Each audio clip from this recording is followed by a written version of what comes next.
إن الحمد لله نحمده ونستعينه ونستغفره ونعوذ بالله من شرور أنفسنا ومن سيئات أعمالنا من يهده الله فلا مضل له ومن يضلل فلا هادي له وأشهد أن لا إله إلا الله وحده لا شريك له وأشهد أن محمدا عبده ورسوله صلى الله عليه وعلى آله وصحبه وسلم أما بعد فإن خير الكلام كلام الله وخير الهدي هدي محمد صلى الله عليه وسلم وشر الأمور محدثاتها وكل محدثة بدعة وكل بدعة ضلالة وكل ضلالة في النار.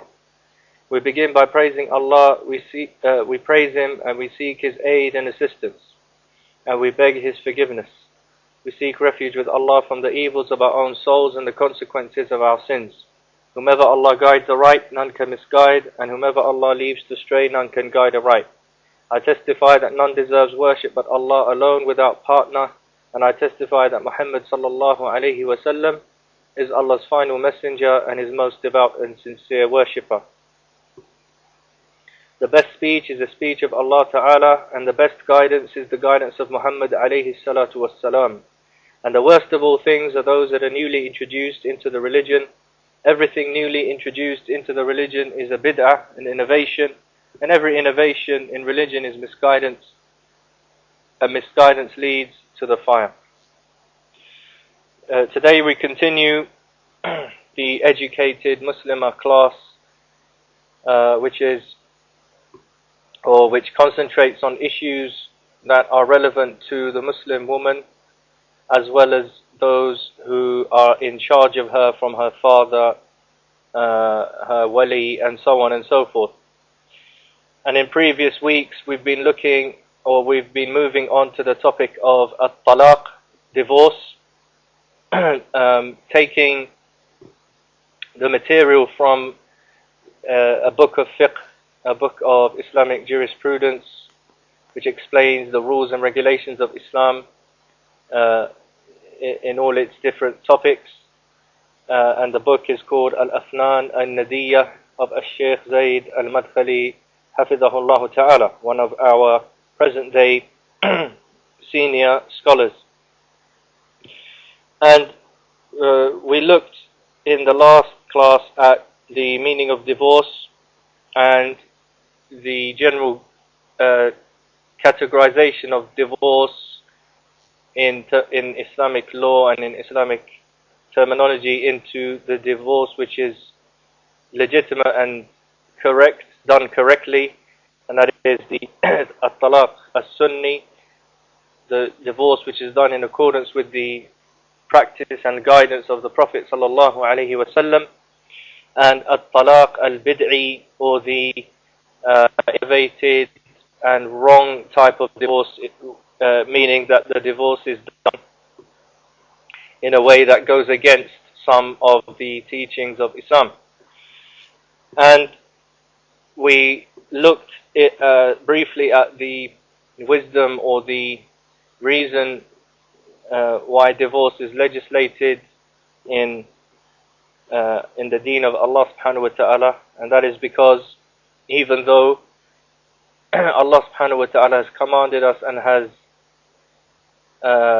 ordained for us to remain married and to try to make our marriages successful such that both spouses, the man and his wife, benefit from the marriage in a way that pleases Allah subhanahu wa ta'ala, so they can, through the marriage, try to achieve and actualize some of the maqasid or goals and the purpose of marriage, which is to keep the spouses chaste, to protect their chastity, to lower their gaze, to enable them to worship Allah subhanahu wa ta'ala and fulfill their obligations to Him, to have children by the permission of Allah, and increase the number of the ummah, the nation of Muhammad sallallahu alayhi wasallam, to protect the women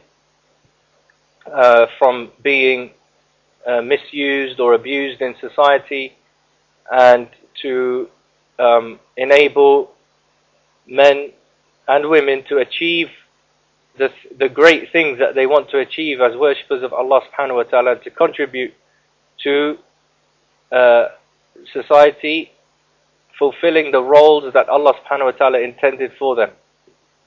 However, we know that because of differences that occur between people, because of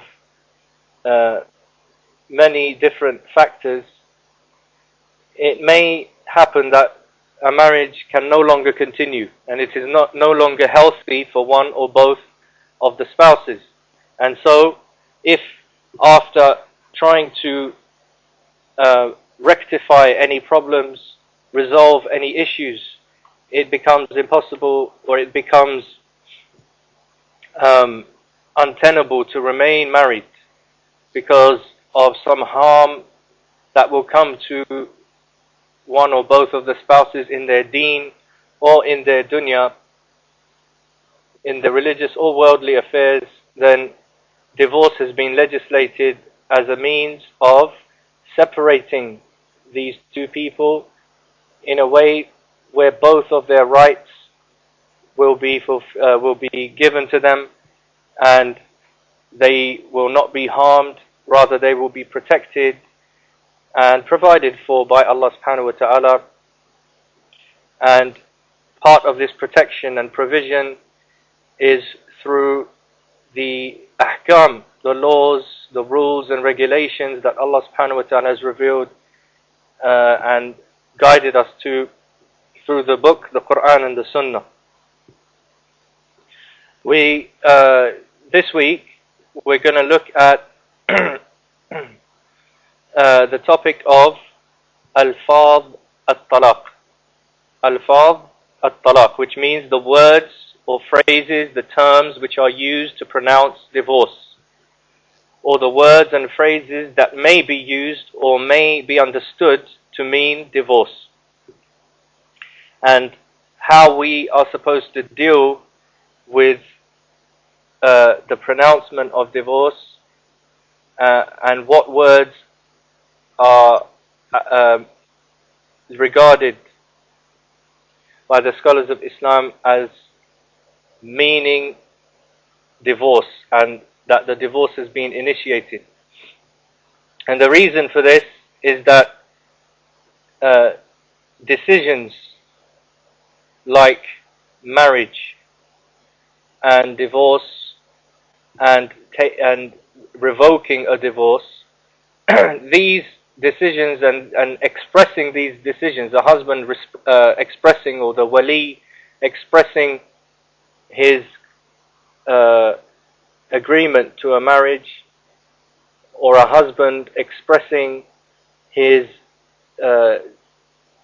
intent to divorce or take back a divorced wife if the divorce is revocable, then people might use different words and different phrases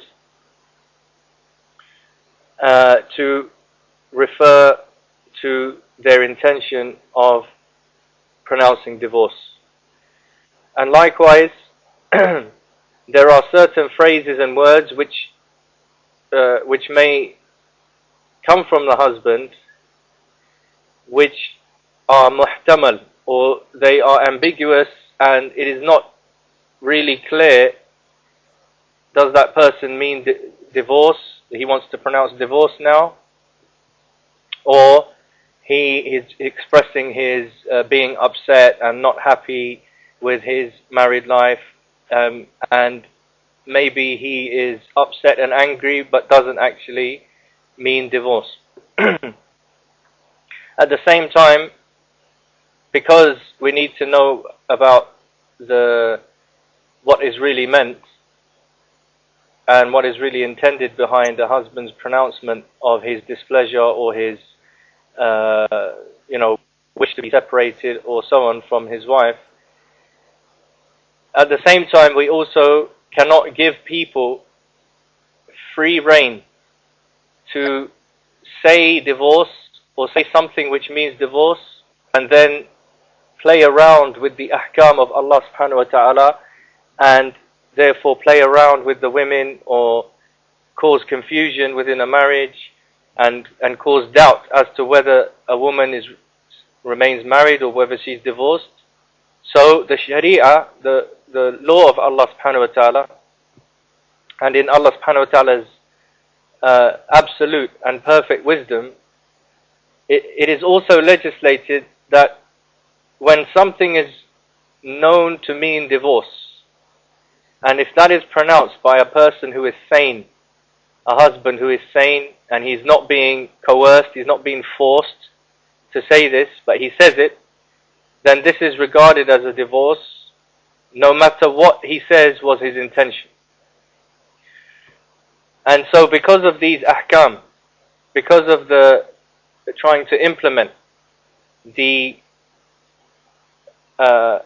rules and regulations of divorce as Allah subhanahu wa ta'ala wants us to, and as is intended within the Quran and Sunnah, the ulama have mentioned and they have spoken about the words and phrases that are commonly used or said by people when it comes to pronouncing divorce and when it comes to saying something that could be understood as divorce.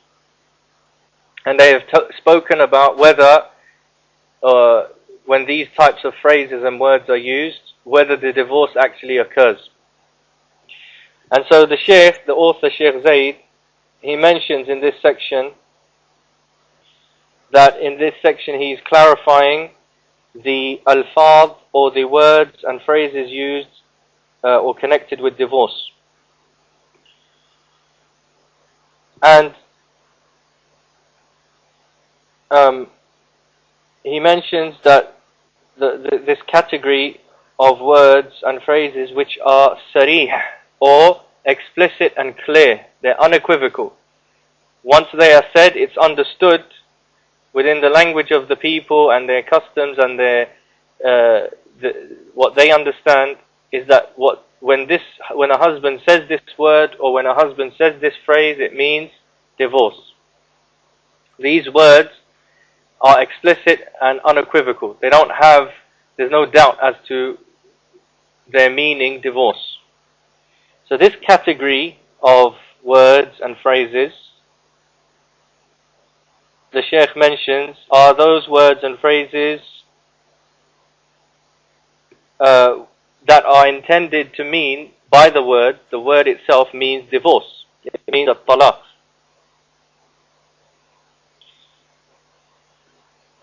And so therefore, the kinds of words which are explicit to mean divorce are when a person says at-talaq, he says the word divorce, the noun divorce, or words which are taken from that, which are derived from that, like saying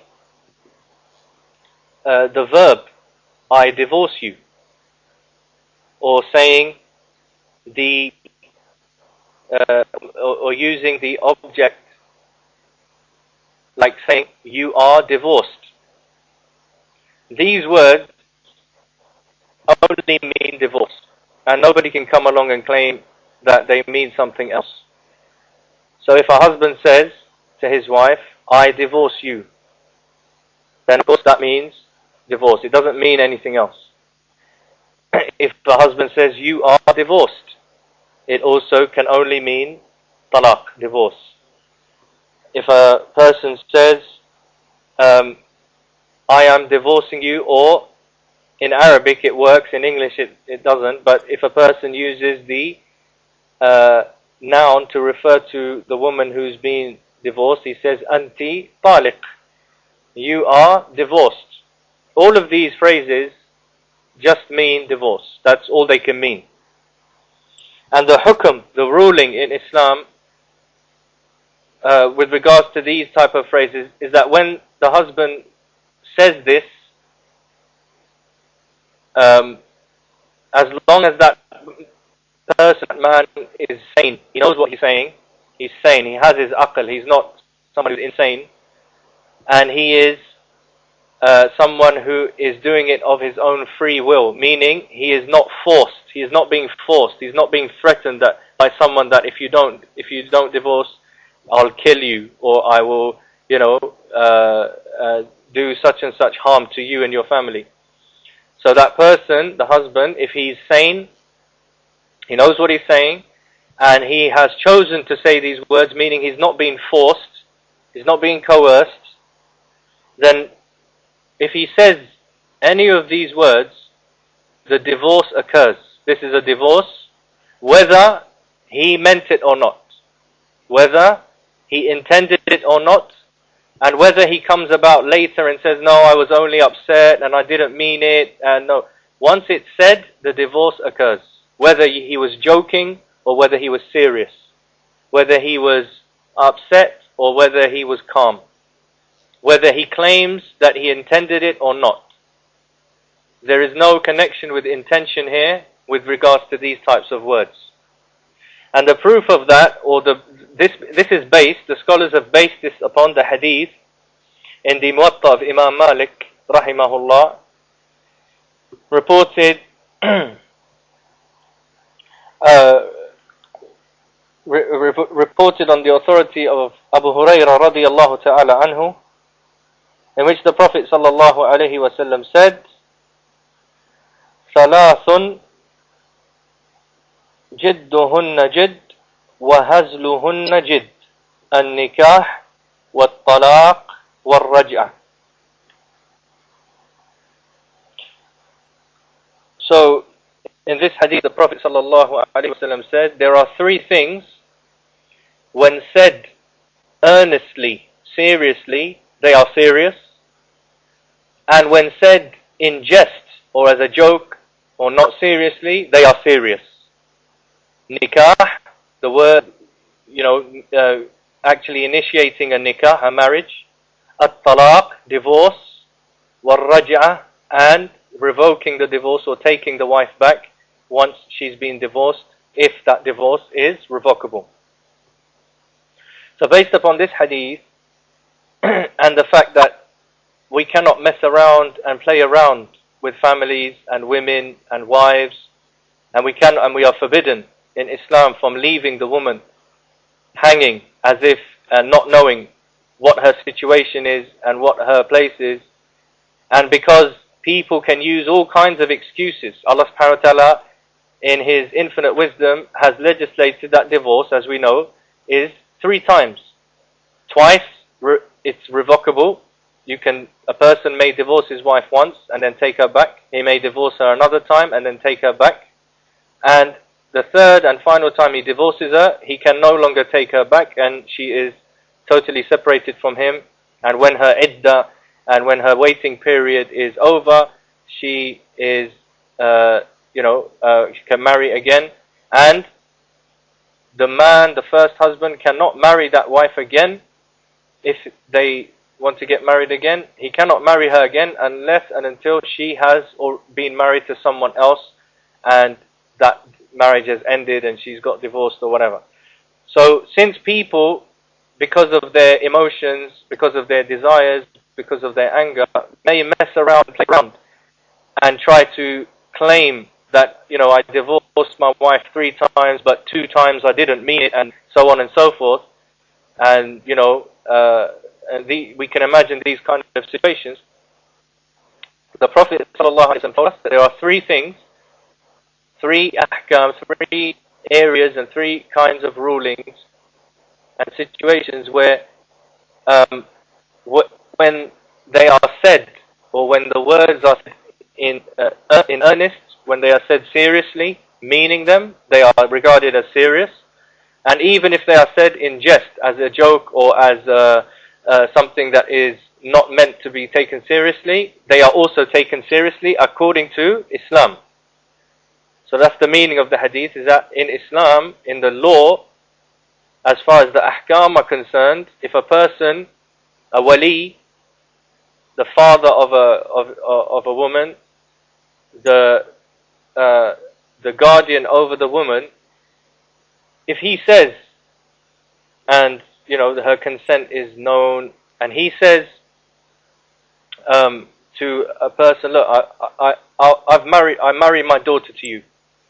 That marriage, that nikah, has happened. And he cannot come along and say later, no, I've changed my mind, or I didn't really mean it, or I was joking, or I wasn't serious, I was, whatever excuse he uses. As long as he's sane, and as long as he's not being forced, he's not coerced into this. If the father, the wali says, I marry my daughter to you, to this man, to this person, that marriage occurs by that word.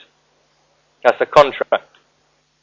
Likewise, if a husband says to his wife, I divorce you, he uses one of these explicit, clearly or unequivocal words that mean divorce you, you're divorced, or, then that divorce occurs, whether the husband claims that he meant it or not. Doesn't matter. And likewise, the raj'ah. If a husband takes back his wife after he's divorced her and he's allowed to take her back, it's a revocable divorce. If he takes her back, we'll go on to look later, bi'iznillahi ta'ala, at what it means or how a husband takes back his wife once he's divorced her. What are the signs of that, or what are the things that constitute taking back the wife? But if he takes her back, he says to her, look, okay, I divorced you, let's try and make a go of this, and, we want to get back together, and so I'm taking it back. If he says that, then she has been taken back, and that one divorce has passed, and it's revocable, so he's taken her back, and it's counted as that. Whether he comes and says the next day, or he says later on, no, I didn't mean it, I don't really take you back, you're still divorced, no. He has taken her back.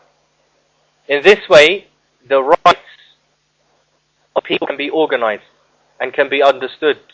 Otherwise, we open the door for people to play around the law of Allah subhanahu wa ta'ala, or to follow their emotions and their anger or their pleasure, follow their hawa, their desires, and we get a really mixed up situation where either the man is wronging the woman, or the woman is wronging the man, and so on and so forth. Or nobody knows clearly who has what rights, and who can marry who, and what the situation is now. So that's the hukum, the Shaykh explains, with regards to those words which are sarih, explicit and clear, and they can only mean divorce.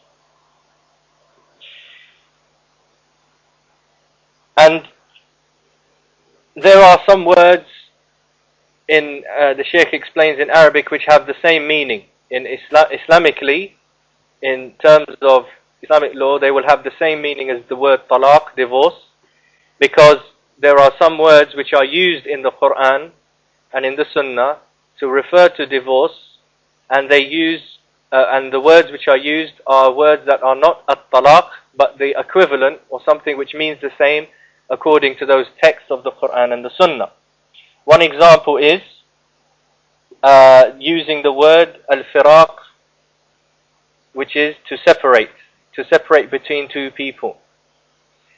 This, the Shaykh explains, has the same meaning as divorce, because in the Quran Allah subhanahu wa ta'ala calls divorce firaq as well, a separation, as occurs in the ayah in Surah Al-Baqarah, where Allah subhanahu wa ta'ala said, explaining some of the ahkam, the rules and regulations of divorce, وَإِذَا طَلَّقْتُمُ النِّسَاءَ, when you divorce the women, so the word divorce, the verb for divorce is used, when you divorce women, then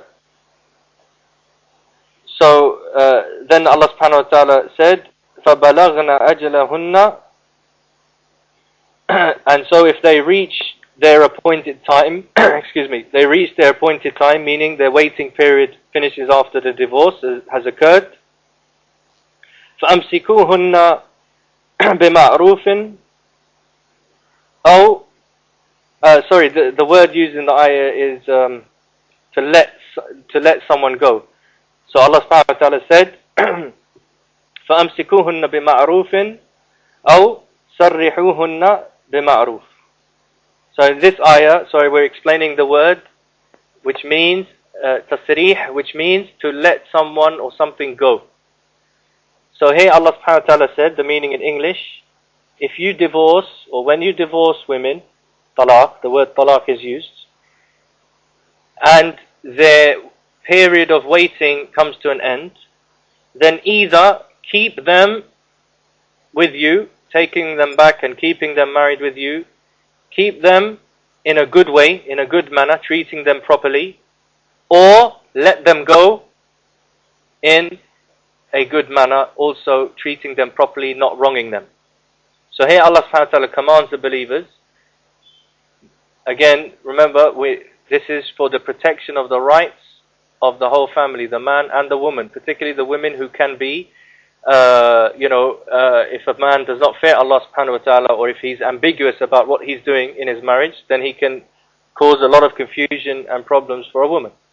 So Allah commanded us that if we divorce our women, our wives, and we are able to take them back, either we keep them with us as wives in a good way, bima'ruf, or we let them go in a good way, meaning we don't harm them and we don't treat them in a bad way and we don't wrong them, even when we let them go and we complete or finalize a divorce.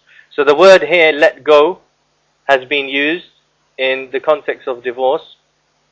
So the Shaykh mentions that if a person was to say, in Arabic or whatever, I let you go,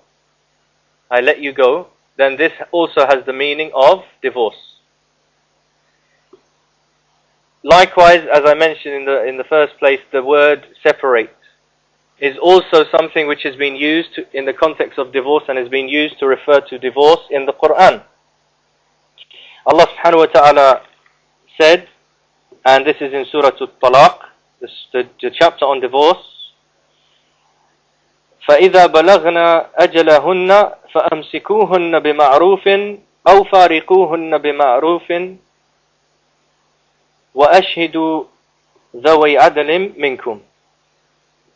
Allah subhanahu wa ta'ala said, the meaning in English, when they reach their time, the period of time that they have to wait, either keep them with you as wives in a good way, in a decent and good manner, treat them well, or separate from them, فَارِقُوهُنَّ, separate from them in a good manner, in a good way, and have two witnesses, two reliable, just or reliable and upright witnesses to this divorce. So here Allah subhanahu wa ta'ala used the word فَارِقُوهُنَّ, separate from them. So if, for example, a man were to say to his wife, فَارَقْتُكِ, I have separated from you, it means I have divorced you. And it has the ruling of divorce, at-talaq. Okay, so that basically deals with the explicit or the clear and unequivocal words that are only understood to mean divorce, despite or whatever the intention or whatever the person claims is his intention. As we said, if a person's sane and if he makes the choice without being forced to say these explicit words to his wife or to the witnesses, then that is counted as a divorce. Then we said that there are some phrases and some words which seem to mean divorce, but there is some possibility that the person, the husband who said those words, doesn't mean divorce. So the words themselves can have more than one meaning, or the phrase can have more than one meaning.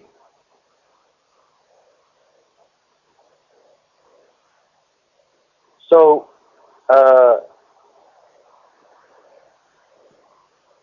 these type of words themselves could be further categorized into words that are, they most likely mean divorce. That's the most obvious meaning, and that's what you kind of immediately think when you hear them. But there is a possibility that something else is meant. And there are some other phrases and words which may be used, which are, there could be one way or the other, and, we don't know for sure what is meant by them. It could mean divorce and it could mean something else. And we'll give examples of these. With regards to these types of words, and these are known as kinayat, or words which are used in place of the original words or the original phrase, but they are meant to kind of be like a kind of phrase which is used, or a label which is used to refer to this concept or this idea of divorce, but at the same time they could mean something else. Now, with regards to these types of phrases, and let's give some examples. So something which, for example, could mean divorce, and most likely means divorce, or many people within their language, within their culture would understand this to mean divorce, but they could also mean something else. Examples of these are, for example, if a person says,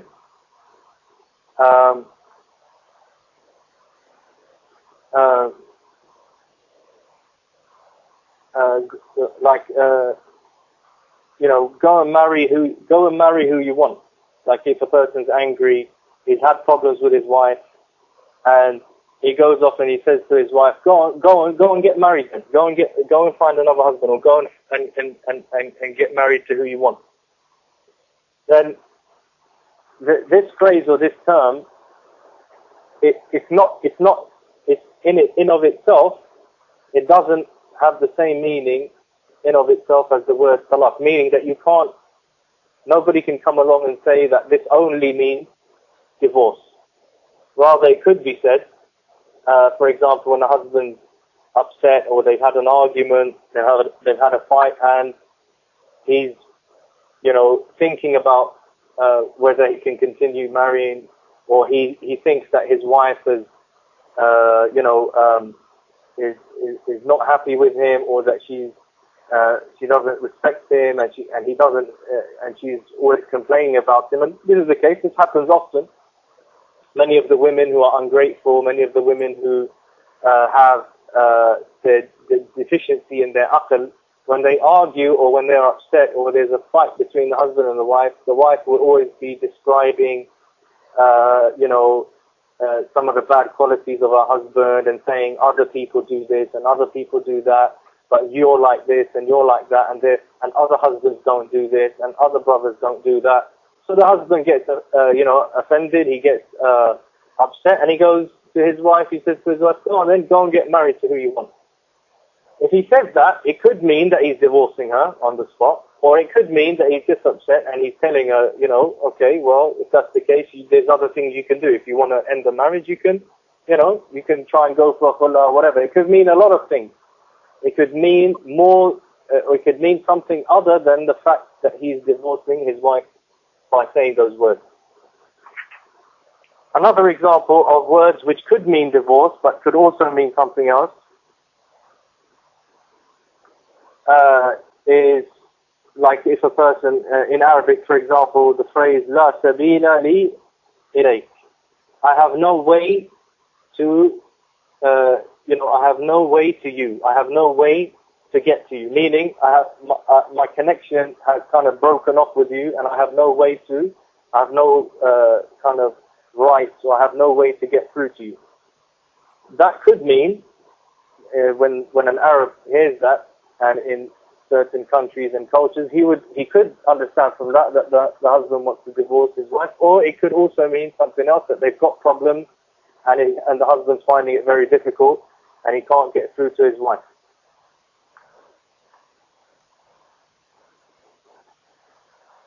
So, another kind of example of this would be,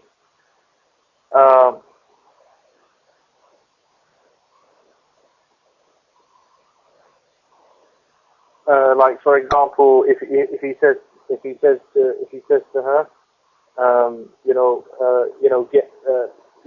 wait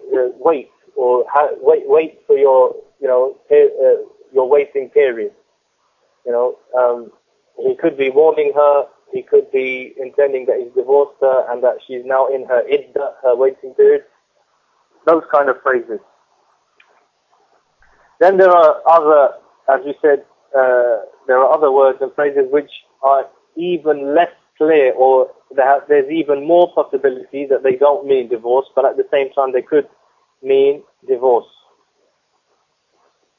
So, and the Shaykh mentioned some examples in Arabic, obviously, and some of them don't really translate into English with the same meaning, so they're not really relevant.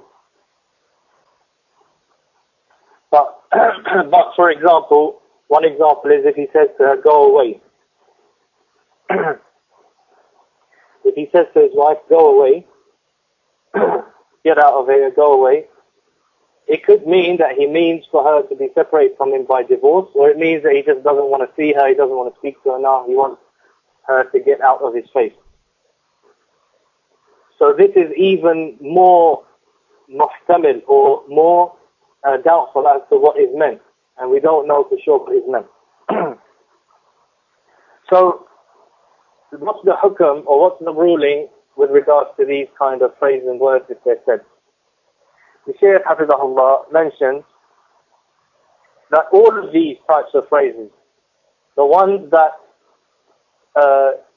seem to mean divorce but may mean something else, as well as the words and phrases which are 50-50 and we don't know what they really mean, do they mean divorce or not, all of these categories of, both of these categories of words, if they are said, then the divorce does not occur, does not happen automatically. The divorce does not happen if a person says these phrases, because there's a possibility that they could mean something else.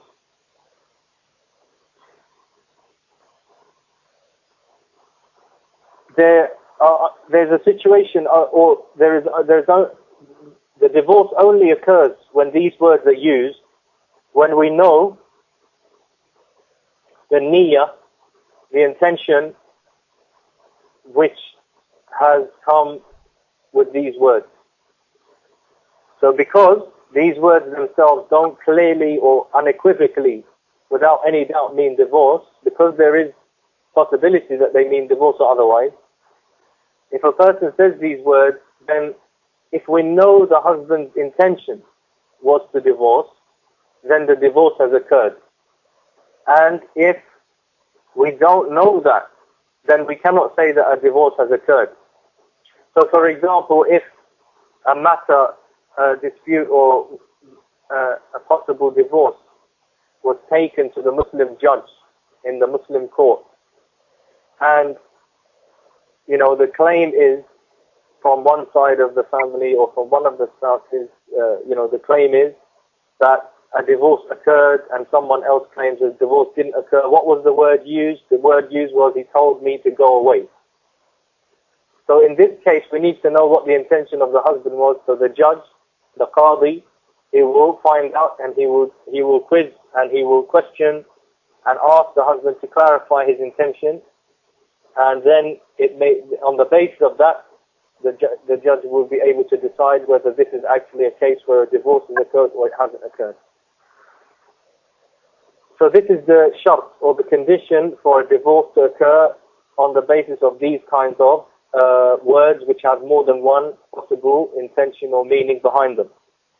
We have to know the intention of the husband when he said what he said.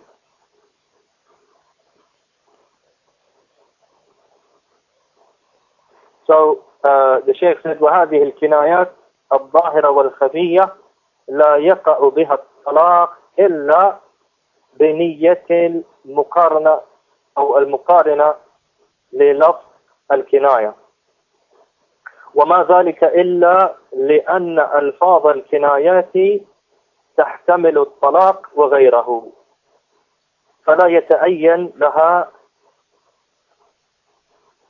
بدون نية. So he said, these types of phrases which are not the word divorce or its equivalent itself, but they're phrases which could have more than one meaning. Those which are more clear, which clearly could be understood to mean divorce, and those which are less clear, both of these categories, the divorce does not occur when they're said, except when there is a niyyah, when the intention for divorce accompanies those words. And this is only because these words have more than one possible intention or meaning behind them. They could mean divorce and they might not mean divorce. So it is not the only meaning, or it is not the only thing that can be understood. They don't necessarily only mean divorce, so we can't judge that this is a divorce.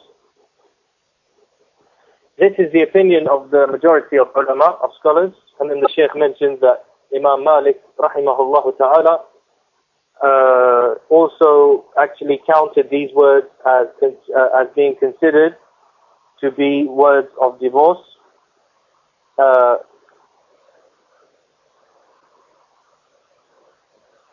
So without looking at the intention, the opinion of some of the ulama, like some of the imams like Imam Malik, was that these words which have this probable meaning of divorce, they also count as a divorce if they're said, even if we don't, even without taking into account the niyyah or the intention. Anyway, the vast majority of the ulama, wallahu ta'ala alam, say that the divorce does not occur until and unless we know that there was an intention for divorce at the same time. And we say muqaranat an-niyyah, meaning that the niyyah, the intention, and this is something we need to be clear about, the intention at the time the husband said it, not the intention or the thing that he intends later. Okay? Not what he intends later. Because then we come back to the same issue of someone intending divorce and then saying divorce and then coming back and claiming later, well, I don't really want to divorce her now. I don't, that's not what I mean and whatever. No. What was his intention when he said it? Irregardless of what his intention is now. Okay, if his intention then was that he was divorcing his wife when he said those words, then that divorce occurred. If his intention was not that, but that he was angry, he was upset, he was telling her to, give him some space and go away from him, but he didn't mean that she's divorced, and so on, then the divorce doesn't occur. That divorce has not occurred. So anyway, these are, I think it's coming up to Salah time very soon. We'll have to stop there. What we need to look at in the forthcoming class, bi'iznillahi ta'ala, is some of the other ahkam related to divorce. But to summarize briefly, we're looking at what constitutes a divorce, or what starts a divorce, what kind of words and pronouncements constitute a divorce. Words which only mean divorce, that's all they can mean, really, it's clear, and nobody can claim that he means something else. Like if a person says talaq, if a person says divorce in English, if a person says divorce, it only means talaq, it only means divorce. If a husband uses that word and pronounces that to his wife, to the witnesses, then that divorce occurs whether the person claims later on that he intended it or not, or he wanted it or not. Regardless of his intention, the divorce has occurred if that person is sane and that person hasn't been forced to say that statement. However, if a person uses phrases or terms which probably mean divorce or which could mean divorce, then the divorce occurs and is regarded as having occurred only if we know that he intended divorce at the time he said those words. And that's the difference between the two categories, the two kinds of words, the explicit and the equivocal terms, or terms which could mean divorce or probably do mean divorce, but we don't know for sure. And as we said, this is based, or this careful analysis and careful explanation from the ulama, the fuqaha, the jurists of Islam, is based upon the hadith of the Prophet ﷺ, in which he said that there are three things that are serious, they are to be taken seriously, even whether they are said seriously or whether they are said in jest. nikah, marriage, at-talaq, divorce, and al-raj'a, or taking back the wife or revoking the divorce. أقول هذا وأستغفر الله لي ولكم. والله تعالى أعلم، وصلى الله وسلم على نبينا محمد وعلى آله وصحبه أجمعين، والسلام عليكم ورحمة الله.